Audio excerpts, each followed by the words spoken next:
Hi masters. Ramakatha Rasavahini Sita దర్శనం 7th part. Trijata అను ఒక రాక్షస స్త్రీ సీత చెంతనే కాపలా కాయకుచుండెను. ఆమెకు రామచరణాల విందములందు అమిత ప్రీతి భక్తి కలదు. అంతేకాదు, ఆమె విషయ జ్ఞానంతో పాటు దైవ జ్ఞానం కూడా కలది. ఆమె రాక్షస స్త్రీలతో కలిసి, ఓ శకులారా, రాత్రి నాకు ఒక స్వప్నము వచ్చెను. జానకిని సేవించి మొదలు ఆమె యొక్క కటాక్షము సాధింపుడు. కళ యొక్క వివరములు సావధానంగా వినుడు. ఒక వానరుడు మన లంకాపట్టణమునకు వచ్చి రాక్షసులను సంహరించి పట్టణమును దహించెను. రావణుడు దిగంబరుడై గార్ధబము నెక్కి దక్షిణ దిశకు పోవుచుండెను. వాని శిరస్సు ముండనము చేయబడెను, వాని చేతులు నరకబడెను. లంకారాజ్యం విభీషణకు పట్టము కట్టిరి. రామనామమును నగరమంతా చాటితిరి. తదుపరి ఇంతేకాదు, రాముడు సీతకు వర్తమానం పంపెను. రాక్షసులారా, ఇది నిజము. నాకెన్నడూ స్వప్నమన్నది రాలేదు. ఒకవేళ వచ్చినా అది సత్యం కాక తప్పదు. సత్యం కాని స్వప్నములు ఈ త్రిజటకు రాదు. అధిక దినములు కూడా జరగవు. ఇక 4-5 దినములలో ఈ రీతిగా జరిగి తీరును అనే స్వప్న వృత్తాంతము చెప్పాను. రాక్షస స్త్రీలు ఈ విషయం విని సీతాదేవికి నమస్కరించిరి. అనంతరం ఆ రాక్షస స్త్రీలు నలువైపుల నుండి వారి పనులు వారు నిర్వర్తించుటకు వెళ్ళిపోయిరి. అంత జానకి త్రిజటను చూసి, త్రిజట, శ్రీరాములే నిన్ను పంపెను కాబోలు. నిజంగా నీ బోటి స్త్రీ లంకలో ఉండుట చేతనే నా బోటి స్త్రీలు మానస సంరక్షణ గావించుకోగలుగుచున్నారు. లేకున్నా నా బోటివార్ల గతి ఏమై ఉండేదో వింటివి కదా. మీ రావణుడు పలికిన పలుకులు 1 నెల దినములు గడువు పెట్టాను. ఈ నెల దినములలో నా రాముడే రాకున్నా నేను అనగా ఈ దేహము ముక్కలతో ఏ కాకులు గద్దల పాలో కాగలదు. నేను రాముని సతినై కడకు నా దేహము ఇట్టి దుస్థితిలో గురి అయిన నేను భరించలేను. దానికి పూర్వమే ఏదైనా ఉపాయం చెప్పుము. నేను దేహము త్యాగము గావింతునని విలపించుచూ చెప్పుట హనుమంతుడు వినలేకపోయినాడు. త్రిజటకు నమస్కరించి, తల్లి, విచారించకము. రాముడు సామాన్యుడు కాదు. అతని ప్రతాపము పరాక్రమము ఈ లోకము కాదు, మరి ఈ లోకంలో కూడా ఎవ్వరికీ రాదు, లేదు, రాబోదు. నిన్ను అతడే కాపాడును. త్వరలో అతడు వచ్చి నిన్ను చేకును. అధైర్యపడకు అని ప్రీతివచనములు చెప్పి గృహంనకు వెళ్ళాను. ఈ సుసమయమును ఆధారం చేసుకుని హనుమంతుడు చెట్టు నుంచి అతి సమీపమున కొమ్మలపైకి దుమికి సీతకు ముందు నిప్పు కణము వంటి ముద్దు టొంగరం కిందకి విడిచి రామనామం గానం చేయబోనెను. సీత ముందు పడిన ఆ ముద్దు టొంగరం చూసి పరమాశ్చర్యపడి, ఇది నిజమా లేక కలయా? శ్రీరాముడు వేలుకు ధరించిన ఈ స్వర్ణ ఉంగరం ఈ లంకలో కనిపించటమేంటి? ఇది రాక్షస మాయ లేక నా భ్రమ అని తనలో తాను తర్కించుకొని, ఏమైతేనేమి, నా రామచంద్రుని ఉంగరమని తెలియను, నేను స్పర్శించకుండుట ఎంతటి పాపమని తక్షణమే ఆ ఉంగరం తన చేతిలో తీసుకుని కళ్ళకు అద్దుకొని ఆనంద బాష్పములు రాల్చుచు, రామా, నీ దర్శనము ఈ ఉంగరం ద్వారా ఇచ్చుచున్నావా అని తల ఎత్తి పైకి చూడని ఒక చిన్న వానరుడు రామా రామాను స్మరించున్నట్ల కనిపించెను. తత్క్షణము త్రిజట చెప్పిన కథ జ్ఞాపకం చేసుకుని, ఆహా, నాకు సుదినములు సమీపించుచున్నవి. 10 నెలలుగా రామనామమే వినని ఈ లంకలో నేడు రామనామము స్మరించు జీవుని చూడగలిగితిని, రాముని ముద్దుటొంగరం అందుకోగలిగితిని అని పొంగిపోయాను. అంతటితో తన ఆనందం పట్టుకోలేకపోయాను. ఏనాడు పరులతో పలకనైనా పలకని సీత వానరాకారం చూసి, ఓ వానరా, నీవెవరు? ఈ ఉంగరం ఎక్కడి నుంచి వచ్చిందని ప్రశ్నించెను. లోలోన రాక్షసుల మాయలు అనేకములు చూసి అనుభవించట చేత వానర్ని అంత త్వరలో నమ్మలేకపోయాను. అనేక విధముల వానర్ని ప్రశ్నించే మొదలుపెట్టాను. మధ్య మధ్య రామచంద్రుని క్షేమవార్తములు అడుగుచూ కంటికి దారులు కార్చెను. ఈ విధంగా హర్ష విషాదములచే డోలయాన మగుచున్న సీతను చూసి హనుమంతుడు తనకు రామునకు కలిగిన సంబంధ బాంధవ్యమును లోన ఇముడ్చుకోలేకపోయినాడు. రాముని పుట్టు పూర్వోత్తరములను తన జీవిత చరిత్రను పోసగుచ్చినట్లు చెప్పాను. ఆ చరిత్ర వింటూ సాక్షాత్ రామచంద్రుడే నిజంగా నా కంటి ఎదుర నిలిచినట్లుగా ఆమె రామునితో అయోధ్యలో అరణ్యంలో ఉండినట్లుగా తన తనువే మరచి ఆనందించెను. సీత లోకస్పృహకు వచ్చి, ఓ వానరా, ఇన్ని చెప్పితివి, కానీ నీవు వానరుడిగా ఉండి ఇంత కఠినమైన లంకలో ఎట్లు జొరబడితివి? రాక్షసుల చేత చిక్కక ఎట్లు నన్ను నీవు చూడగలిగితివి అని అతని శక్తి సామర్థ్యములు పరీక్షించకోరెను. అంత హనుమంతుడి తల్లి, నాదేమీ లేదు, నేను రామబంటును, దాసుడను, అంతా రాముడే చేయించుచున్నాడు. అతను లేక క్షణమైన నేను నిలువలేను. నేనొక బొమ్మను, అతను ఆడించినట్లు ఆడిన వాడినే, కానీ నాదేమున్నది అని రాముని వేయి విధములుగా వర్ణించుచు భక్తి ప్రవర్తనలు శ్రవణానందంగా వినిపించెను. కానీ ఇంకా పరులకు తెలియని కొన్ని సన్నివేశములు రాముడు హనుమంతుడితో తెలిపి ఉండెను. ఒకవేళ సీత నిన్ను నమ్మకపోవచ్చును, కానీ అట్టి సహజమును ఆధారం చేసుకుని ఈ అమూల్యమైన విషయములు సీతకు జ్ఞాపకం చేయమని ముందే రాముడు తెలిపి ఉండెను. ఇప్పుడు ఆ సమయమును ఆధారం చేసుకుని హనుమంతుడు తల్లి జానకి కాకాసురుడు తమను హింసించగా తమకు శ్రీరాముడు గావించిన సహాయము, కాకాసురుని వధించుట చేసిన ప్రయత్నములు జ్ఞాపకం చేయమని చెప్పాను. అనగానే సీత గొల్లుని ఏడ్చి, హనుమంతా, నా రాముడు ఆనాడు నన్ను ఇన్ని విధములుగా కాపాడి నేను ఎందుకింత తామసం చేయుచున్నాడు? రాముడు కరుణాసముద్రుడు కదా, నా విషయమున అతను కఠినమాయనా? అయ్యో, ఇది నా పొరపాటు. రామచంద్రుడు దయామయుడు.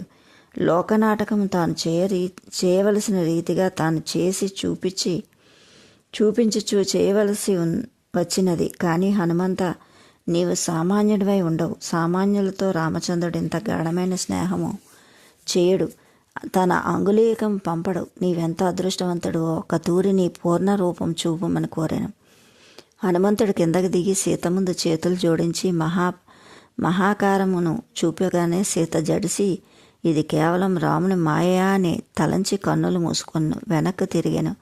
ఆ అనుమానం గ్రహించి హనుమంతుడు, ఓ తల్లి, నేను రావణ్ణి కాదు, రాక్షసుని కాదు, పవిత్ర మంగళ స్వరూపుడైన శ్రీరాముని బంటుని. అతనే నా ప్రాణం. నేను సత్యం వచించుచున్నాను. నీవు నమ్మవన ఉద్దేశంతో శ్రీరాముడు తన వ్రేలి ఉంగరము నా హస్తమందు ఉంచి సీత నమ్ముటకు ఆధారంగా తీసుకొని పొమ్మని ఆజ్ఞాపించను. నాతో పాటు సుగ్రీవుడు, జాంబవంతుడు, అంగదుడు కూడా ఇంకా 1000 మంది వానర వీరులు వచ్చిరి. నేనేమాత్రం రామానుగ్రహం చే సముద్రమును దాటగలిగితిని. మిగిలిన వారు అవతల ఒడ్డునున్నారు. తమను ఆ కిరాతక రాక్షసులు గొని వచ్చిన విషయం శబరి, జటాయువు వలన వినగలిగితిమి. సంపాతి వలన 3 దినముల మునిపే విని తమను దర్శించినంతగా ఆనందమునందితిమి. రామలక్ష్మణులు ఈ వార్త వినుటకై కాచి ఉన్నారు. సెలవిచ్చిన తక్షణమే వెనక్కి వెళ్ళి ప్రభువులకు తమ క్షేమ వార్త నందింతునని తెలపగానే, హనుమంత, తిరిగి నీవు వత్తువో లేదో ఇంకా ఒక దినము నుండి రాముని సుక్షేమ వార్తలు తెలిపిన నా ఆనందపరచమని కోరిన సీత. ఇంతలో రాక్షసులు వారికి నియమించిన పనుల నిమిత్తమై గుంపులుగా వాలుడి చేత తిరిగి హనుమంతుడు సూక్ష్మరూపం ధరించి వృక్షంపై వెళ్ళి కూర్చొను. సీత హనుమంతుడు చెప్పిన మాటలన్నీ మననం చేయుచుంటూ తనలో తాను ఆనందించు అప్పుడప్పుడు వానరుని చూస్తూ ఉండెను. ఈనాడు అసలు నీరైనా తాగక రాక్షసులు తెచ్చిపెట్టిన జలములైనను ముట్టక విలపించుచున్న దృశ్యము హనుమంతుడు చూడలేకపోయినాడు. కాపలా గాచుచున్న క్రూర రాక్షసులు సీతను ధిక్కరించుచున్న కఠిన వాక్యములను భరించలేక మధ్య పట్టరాని కోపంతో పండ్లు కొరుకుచుండెను. విధిలేక సీత ఆజ్ఞ కోసమని వేచి ఉండెను.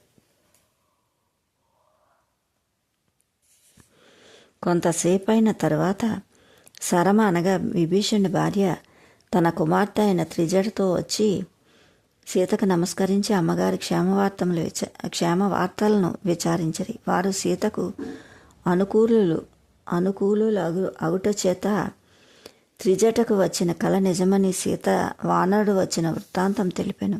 త్రిజట, సరమ ఇరువురు ఎంతో ఆశ్చర్యంగా సీతను పరిపరి విధములుగా విషయములు సెలవిమ్మని కోరగా చెట్టుపైన వానరుని చూపించి అతడు తెచ్చిన ఉంగరం కూడా వార్లకు చూపించాను. వారిరువురు ఉంగరమును కళ్ళకు అద్దుకొని ఆనందించరి. ఇంతలో సీతకు ఏకాంత సమయం ఏర్పడగానే వానరుడు దిగివచ్చి, తల్లి, మీరు విచారింపకుడు, నా వీపుపై కూర్చున్న నేను క్షేమంగా రాముడి సన్నిధిలో చేరినని అనేక విధములా బతిమలాడాను.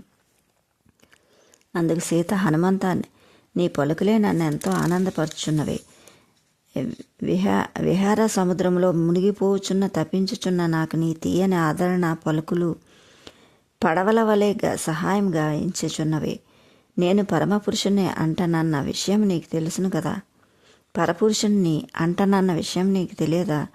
అట్టి నేను నీ వీపుపై ఏ విధంగా కూర్చోగలనో యోచించమనెను. సూటిగా నాటుకొని పోవు ఆ మాటలు హనుమంతుని హృదయంలో గుచ్చుకున్న. అమ్మా, నేను నీ కుమారుని కదా, తల్లి వీపుపై కూర్చుండబెట్టుక కొనుటలో తప్పు ఏమున్నది, దోషము లేదు కదా అని పరిపరి విధములుగా ప్రార్థించెను. అందులోకి సీత, హనుమంతుడు, నీకు నాకు మన భావములు మాతాపుత్ర భావములు కావచ్చును, కానీ లోకం ఏమనుకున్నాయో యోచింపుము. లోకము కూడా మనము చూడవలను కదా. ఆదర్శవంతమైన జీవితాన్ని నిరూపించినట్టు వ్యక్తులుగా మనం మెలగవలేను, కానీ అన్యులచే వేలు చూపించుకొని పని చేయరాదు. ఆత్మతృప్తి లేని పనులు నేను అంగీకరింపను. నా ప్రాణం పోయినను సరే రాముడే నన్ను కొనిపోవలను, కానీ అన్యుల సాయం నాకు అక్కర్లేదు. అంతేకాక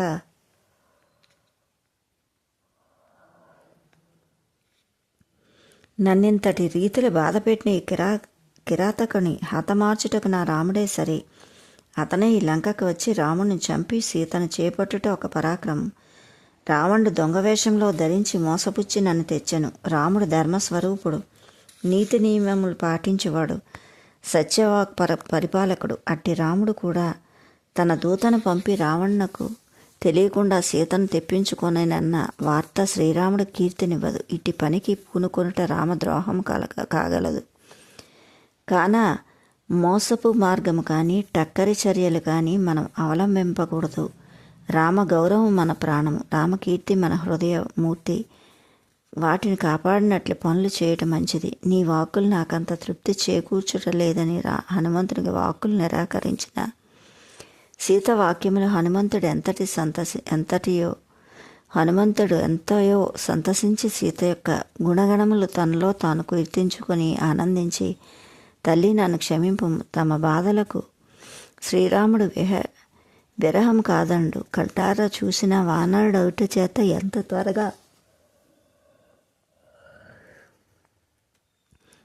త్వరగా తమను శ్రీరాముని చెంత చేర్చ వీలుండునో అంత త్వరితముగా చేర్చవలను. ఆతురతచే నేను ప్రార్థించితిని. తప్పిన క్షమించమని మరీ మరీ నమస్కరించను. అంత సారిసారకు సీతారామలక్ష్మణులు క్షేమమేనా? మగవారలకేమి, వారెట్లయినూ భరించగలరు, స్త్రీలను విడిచి ఉండగలరు. ఆడవారిదే అధమ జన్మము. పతులు విడిచి పడతులు జీవించుట మహాఘోరమని మగవారి మధ్య మధ్య నిష్ఠూరములు ఆడించుచు చూచి హనుమంతుడు, తల్లి రామలక్ష్మణులు క్షేమమే కానీ మిగిలిన వారితో వాటిని పోల్చ న్యాయం కాదు. క్షణక్షణము సీతను తలుచుచు అన్నపానములు సహితము స్వీకరించి ఉన్నారు. తల్లి ఏదో లక్ష్మణ్ణి బలవంతంతో కొంత పానీయమును ఫలమును స్వీకరించుచున్నాడు. కానీ రాముడు బుద్ధిపూర్వకంగా ఒక గుటుకెలు నీరు తాగి సమయాన్ని కూడా చూచి నేను ఎరుగను. దుఃఖించకు, వారాలు సంశయించకు తల్లి. లక్ష్మణుడు అన్నగారి ప్రాణములకు ప్రాణమై ఒకవైపు తమ వినియోగము, మరొక వైపు రామదుఃఖము భరించలేని వాడై మొండి బండవడే రామునితో ధైర్యంతో రాముని కంటికి రెప్పవలే చూచుకుంటూ ధైర్యం తెలుపుతూ కాలం గడుపుచున్నాడు. ఈ 10 నెలలు నిద్ర నేను ఎరుగను, తిండి నెరుగను అని హనుమంతుడు విషాదకరమైన శ్రీరామచంద్రుని వియోగ సమయములను వివరించుచుండా సీత తెలియని దాని వలె నటించుచు, నిజంగా శ్రీరామచంద్రునికి నాపై ఇంత ప్రేమయు దయయు ఇంత దయ అని ఆశ్చర్యపడినట్లు నటించుచు మధ్య మధ్య వెగటుగా మగవార్లే వర్ణింతులు మెచ్చుకుందురు, ఆడవార్ల బాధలు వారికి ఎట్లు తెలియనని నిందాస్తుతులు చేయుచుండెను. ఒక్కొక్కప్పుడు హనుమంతుడు చెప్పుచున్న విషయములు నమ్మలేకపోవచుండెను. హనుమంతుని శక్తి సామర్థ్యములు చాలా చూచుచూ హనుమంతుడితో శ్రీరాముడు మైత్రి గావించిన విచిత్ర ఘట్టములు హనుమంతుడు చెప్పగా విని సీత మిగుల ఆనందపడెను. సీతకు హనుమంతుని వచనములు దృఢ నమ్మకము కలిగెను. సారికు హనుమంతుడు, తల్లి పుత్రుని మీద ఎందుకింత భేదం, కాలం ఎందుకు వృధా వ్యధలతో గడుపుదురు. నా వీపుపై కూర్చున్న క్షణంలో రాముని సన్నిధికి చేరుతున్నని చెప్పుచుండా ఎన్ని విధముల నీతులు చెప్పినను వినని హనుమంతుని ఆతృతను గమనించి సీత సూటిగా, హనుమంతా, నీవు శ్రీరామ ఆజ్ఞను శిరసాయించువాడివే కదా అన్నది. అది విని హనుమంతుడు, తల్లి, నా ప్రాణమైన విడుతును కానీ రామాజ్ఞను మీరన అని ప్రమాణపూర్వకంగా గొట్టినట్లుగా అట్లు అయినా శ్రీరాముడు నన్ను చూసి రమ్మని మాత్రమే సెలవిచ్చిన బాగుగా యోచించమని చెప్పగానే హనుమంతుడు నోరు కట్టివేయబడిను. తల్లి, క్షమించము, నేనెంతటి లోతులకు యోచించినందుకు మరొక తూరి క్షమాపణ కోరుకుందునని అప్పటి నుంచి ఆ మాట ఉపయోగించుట మానివేశను. ఇక తను కాలమును వృధా చేయటం మంచిది కాదని హనుమంతుడు తలంచి ఎంత త్వరగా సీత సుక్షేమ వార్త రామునికి అందించడం మంచిదని సీతను అనుమతి కోరెను. ఆమె క్షేమంగా వెళ్ళి త్వరగా రాముని స్వయంగా వచ్చి నన్ను కొనిపొమ్మని కంటికి దారులు కాచుచూ చెప్పిన పలుకులు స్వయంగా వచ్చి నన్ను కొనుపొమ్మని కంటికి దారులు కాచుచూ చెప్పిన పలుకులు హనుమంతుడి హృదయాన్ని కరిగించెను, కదిలించెను.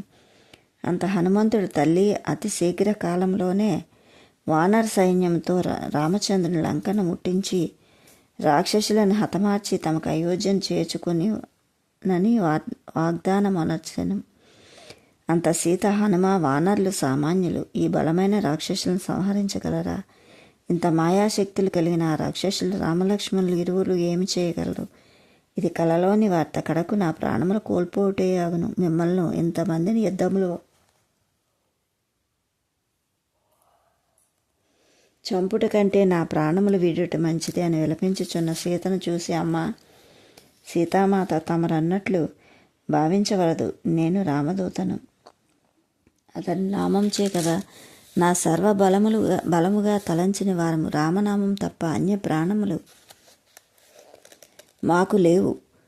కాన ఆ రాక్షసులనే ఇంకా 1000 రెట్లు రాక్షసులైనను ఒక్క మా వానరులే చంపగలరు, జయించగలరు. మేము సామాన్య రూపం ధరించుట చే తమరు మా శక్తి సామర్థ్యములు శంకించుచున్నారు. చూడమని హనుమంతుడు సువర్ణ పర్వతంతో సమానమైన తన ఆకారం చూపగానే సీత ఆశ్చర్యపడి, హనుమంతా, చాలింపుము, నీ రూపం అదుపులో ఉంచుకునుము. రాక్షసులు చూసి తిరిగి వెనక్కు వెళ్ళనివ్వరు అని భయపడినట్లే నటించెను. అంత హనుమంతుడు సీతకు నమస్కరించి తన ఉగ్ర రూపమును శాంతపరుచుకొని సూక్ష్మ రూపమును ధరించి వెనక్కు బయలుదేరాను.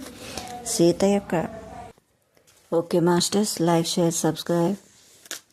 Thank you.